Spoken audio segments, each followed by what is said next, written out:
घर का दरवाजा तोड़ते हुए चालक अपनी कार लेकर सीधे एक घर में घुस गया। घर के लोगों ने किसी तरह से बच गए। यह सनसनीखेज घटना राजधानी के धौलेश्वर नंबर रोड इलाके की हुई।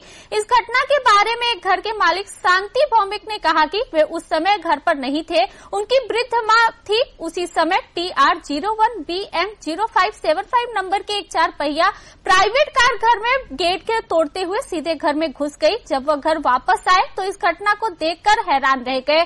कार चालक ने कहा कि वह क्षति का मुआवजा देने को चालक कार लेकिन ड्राइवरिंग सीख रहे थे और इसी दौरान यह हादसा हुआ। हालांकि घर के सामने या आंगन में कोई भी नहीं था, इस वजह से घर के लोगों के किसी बड़े हादसा से बच गए।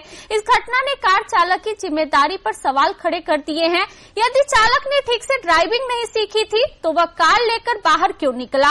अगर कार के साथ किसी का जानमाल नुकसान होता तो इसका जिम्मेदार कौन होता? শুধু আমি এখানে থাকি। আমি খবর পাইছি, খবর আইডি গাড়ি এইভাবে ঢুকে গেল। কইতাছে কেউ কইতাছে 1 নম্বরটা ঢুকিয়া ওকে টার্নিং লইয়া কি হইলো, এখন গাড়ি সুতার ভিতরে ঢুকাই দিল বাড়ি। যদি আমাদের বাড়িতে কেউ সামনে আসতো না, আমাদের গেট টেট ভাঙলো। এখন আয়া জলের ট্যাঙ্কির মধ্যে আয়া বাড়িতে ধাক্কা লাগে না বাড়ছি, নাহলে হয়তো বাড়িতে সুতা থাকলে হয়তো ঘরে ঢুকে গেল, ওয়াল সাইডটা ঘরে ঢুকে গেল বলে।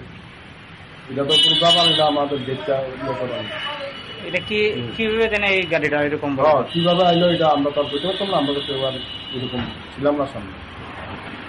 পুলিশ আছে না, পুলিশ এখন আসছে। পুলিশে খবর দেওয়া হয়েছে না।